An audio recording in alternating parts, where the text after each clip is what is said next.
Duas notas prévias, mas não menos essenciais.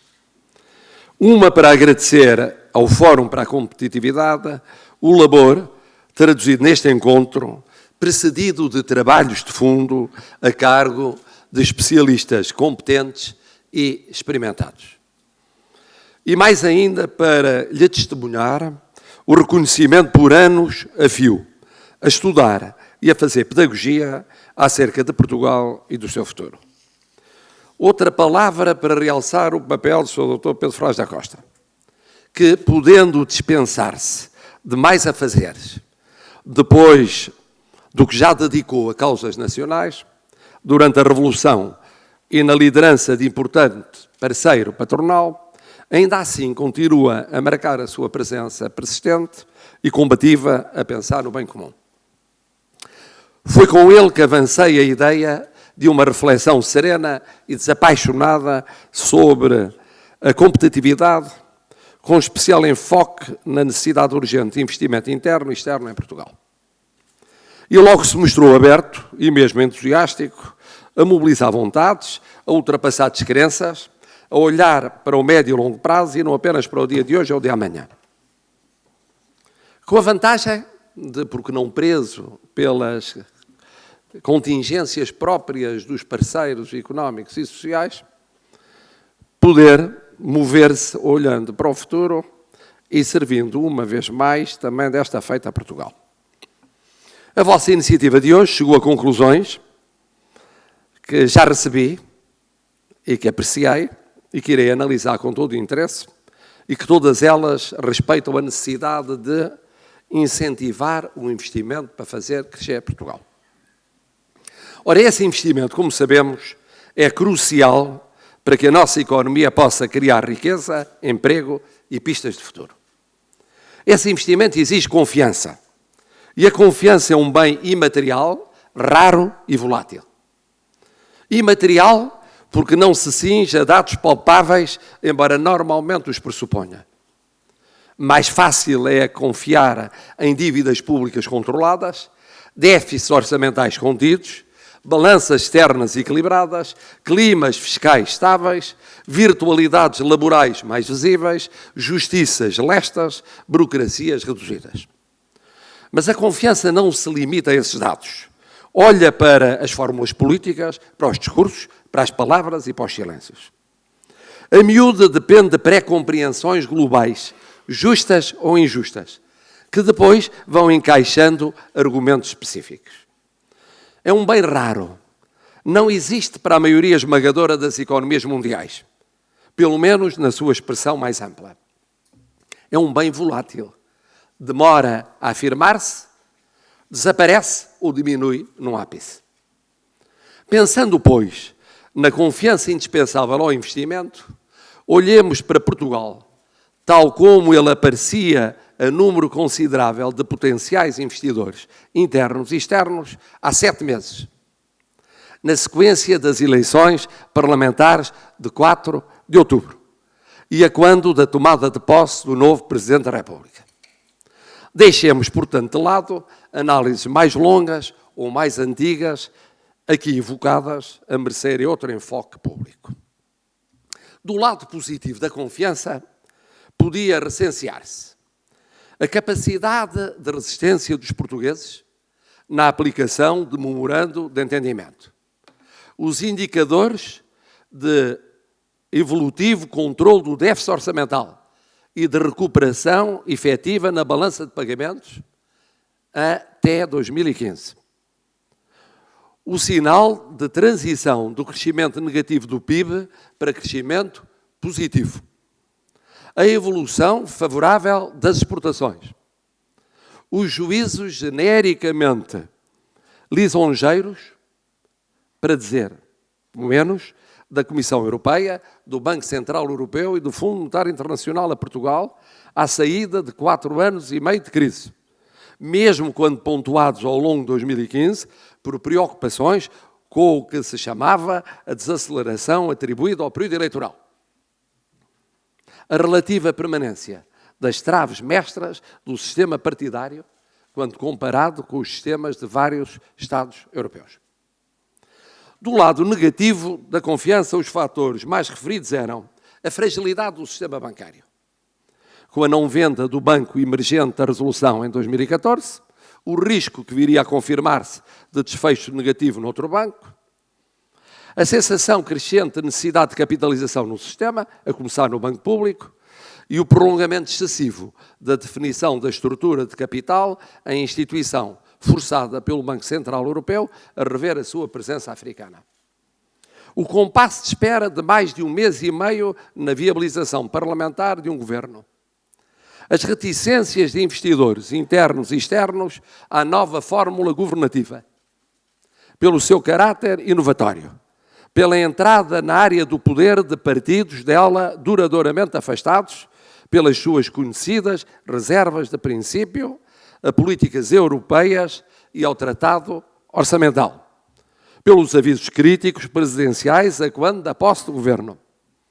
A dúvida acerca da vontade e das condições do novo executivo, vinculado por promessas eleitorais de mudança, no sentido de cumprir as obrigações europeias, a começar na obrigação do déficit do Orçamento de Estado. As decisões governativas de reversão nos transportes públicos locais e o seu efeito no reforço do poder sindical de setores olhados com preocupação por determinados setores empresariais. A especulação acerca da durabilidade do governo, colocando uns observadores o seu fim numa dissolução parlamentar em abril, outros na inviabilidade do orçamento para 2016, terceiros na não aprovação do PEC, outros ainda mais generosos na execução orçamental até ao outono ou na negociação do orçamento para 2017.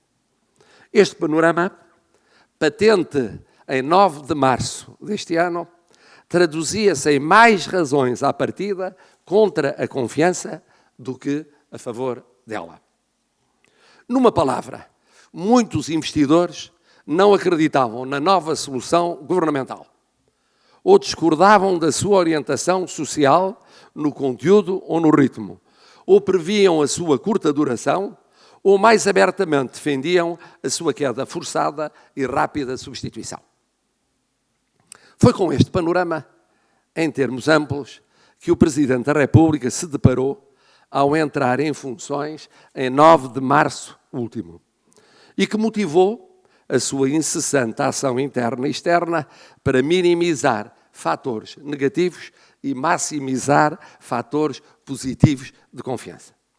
E teria mesmo de ser incessante para poder tentar alcançar algum efeito sensível. 7 meses envolvidos, o que é que na realidade vivida contribuiu e contribui para maior confiança? E o que é que proporcionou ou proporciona argumentos de maior desconfiança? Do lado favorável à confiança avultam a durabilidade do governo e da complexa fórmula de apoio parlamentar, a descrispação do clima de confiança na sociedade portuguesa, substituída por maior acalmia, o arranque da consolidação do sistema bancário com apoio europeu, o compromisso do Primeiro-Ministro e do Governo de cumprir as metas do déficit do Orçamento de Estado para 2016 e 2017 em termos aceitáveis pela Comissão Europeia, a sensação agora aparentemente também assumida pelo Banco de Portugal de que a meta para 2016 pode ser cumprida, a decisão da Comissão Europeia de não aplicar sanções a Portugal, alegadamente ao Orçamento de Estado de 2015, mas obviamente pensando na execução de 2016, a ideia de que a tão falada suspensão dos fundos estruturais ou não existe, ou pode caducar rapidamente, ou só é sensível daqui a pelo menos 2 anos. O ano turístico e digital, os debates acerca da evolução no emprego e no desemprego, com contornos genéricos e, para muitos, conjunturais. Do lado dos fatores desfavoráveis à confiança, cumpre indicar a permanência de clivagens no plano dos partidos e dos parceiros económicos e sociais, em certa medida contrastante com a evolução na sociedade, mas impedindo ou limitando drasticamente pactos ou acordos políticos ou sociais. A não confirmação de previsões económicas, em particular no produto interno bruto e no investimento, mas também, embora nos últimos valores mais batidamente, nas exportações. A insuficiência do consumo interno para compensar os números do investimento e das exportações. O eco inicial da lei das 35 horas, embora depois esbatido pela sua não aplicação generalizada a setores significativos da administração pública. A necessidade de ajustamentos nos impostos, em particular indiretos, para ir encontrando meios para cumprir o rigor orçamental, ao mesmo tempo que se repunham rendimentos anteriormente cortados e se ia mesmo mais longe em termos de prestações sociais, na sequência do equilíbrio da solução de apoio parlamentar existente. Dito de uma maneira mais simples, nestes 7 meses, a estabilidade política, a permanência e coesão na forma de governo, o arranque da consolidação dos bancos e o respeito das metas para o déficit do Orçamento de Estado ajudaram e ajudam a melhorar o panorama do começo do ano.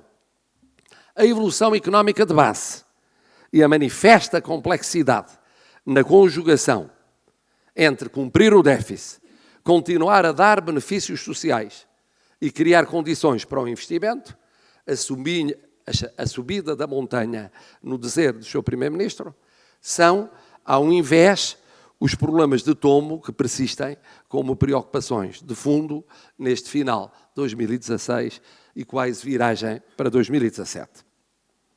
Há assim que convir que, tudo somado, o Governo se encontra 7 meses envolvido numa posição menos frágil em termos de afirmação política do que a do início do ano orçamental, mas envolvido num quadro económico de evolução complexa e problemática. Ainda assim, do lado dos reticentes à presente fórmula governativa, a análise é clara. Este Governo, com esta base de apoio e estas medidas sociais, ou não vai durar, ou se durar não cumpre o déficit, ou se durar e cumprir o déficit, condenará a economia a não crescer por muito tempo, até porque se não esperará grandes mudanças nas orientações europeias e o quadro estrutural não será propício. Ao invés, do lado dos apoiantes da fórmula governativa, os argumentos são os opostos. O Governo durou, sobreviveu a sucessivas previsões de queda, cumprirá os déficits, promoverá mais justiça social e não desistirá de maior crescimento económico nos anos seguintes, com a expectativa de maior flexibilidade europeia. Deixando para outro momento a reflexão de fundo sobre o que a Europa deve fazer para se manter unida e nem confundir o que é bom para uns com o que é bom para todos, nem alimentar a legião de insatisfeitos e contestatários à espera de messianismos populistas, concentrar-me-ei apenas naquilo que o Presidente da República considera essencial fazer no contexto retratado. Começando pelo aparentemente mais urgente e terminando no mais longínquo, mas não menos premente. Primeiro, garantir a estabilidade política e social, evitar crises, fomentar distensão e acalmias coletivas. Segundo, continuar a estabelecer pontes e defender acordos políticos e sociais de regime, a pensar numa visão de crescimento efetivo a médio e longo prazo, mesmo se, como tudo indica, de dificílima viabilidade no curto prazo. E, neste contexto, insistir na concertação social sem parceiros privilegiados. Terceiro, criar condições para que os dois termos e polos da presente alternativa governativa, o do Governo e o da oposição, sejam o mais claros e fortes possíveis, para assegurarem aos portugueses caminhos inequívocos de escolha no presente e no futuro. Quarto, apoiar tudo quanto corresponda ao cumprimento de compromissos europeus no quadro da União Europeia e do euro, evitando assim dramatizações e especulações indesejáveis. Quinto, apoiar a consolidação do sistema bancário, estimulando a confiança e evitando tudo o que a possa atingir, perturbar ou afugentar. Sexto, chamar a atenção para o realismo e o pragmatismo na alegada conjugação do rigor orçamental com a justiça social. Sétimo, secundar uma mais acelerada aplicação dos fundos europeus, que se tem apresentado como atrasada e, por isso, de eficácia limitada. Oitavo, promover todas as reflexões e apoiar todas as iniciativas para incentivar o investimento, colocando acento tónico na estabilidade fiscal, na eficiência e eficácia da justiça, em todas as componentes da produtividade e da competitividade, na reforma do Estado ou no plano laboral. Nono, manifestar acrescido empenho quanto a áreas em acelerada progressão, como o turismo ou o mundo do digital. Décimo, convidar à reflexão de longo fôlego, como a de hoje, sobre os efeitos da globalização, o controle das contas públicas, a qualificação, a recusa de excessos financeiros, a redução dos custos de contexto, a angariação direta do investimento direto estrangeiro, a definição e execução consequente de uma política de exportações, a formação profissional, a dimensão e a capitalização das empresas, a projeção ajustada nas medidas setoriais. Em síntese, temos pela frente desafios difíceis e urgentes. Do mundo e da Europa, não esperemos previsibilidades e ajudas excepcionais, que não sejam, e já são muitas, o petróleo barato, o presente parcial da evolução genérica dos juros e da ainda que tendencialmente atenuada e no futuro progressivamente atenuada ação do Banco Central Europeu e da evolução lisonjeira de alguns, mas só alguns, dos nossos mercados europeus. O essencial do trabalho terá de ser nosso. Com coragem, com estudo, com realismo, com serenidade, com perseverança, com a busca de denominadores comuns no essencial para o regime, com clareza de demarcação de alternativa de governo e com capacidade de acreditarmos em nós próprios. Como dizia o Dr. Pedro Frais da Costa, a nossa história mostra que, mesmo quando perdemos oportunidades maiores, e perdemos muitas oportunidades, resistimos e ultrapassamos as expectativas alheias sobre nós próprios. Chegamos, nós e muitos dos nossos, onde ninguém imaginaria que pudéssemos chegar. O caso de hoje, o caso do Sr. Engenheiro António Guterres, como Secretário-Geral das Nações Unidas, é um exemplo, fruto de mérito próprio, mas também de unidade nacional, de conjugação de esforços da área do governo e da oposição e de criação de condições para tentar alcançar o sucesso desejado. Vale por isso a pena, sem escamotear a verdade, nem iludir os obstáculos, nem afastar a existência de alternativas que só ganham em serem claras e bem definidas, acreditarmos em nós próprios. É o que se espera de nós, neste tempo, a pensar no país do futuro. O povo português, como revelou uma vez mais nos últimos 4 anos, merece-o. E é o mínimo que por ele podemos e devemos fazer. Muito obrigado.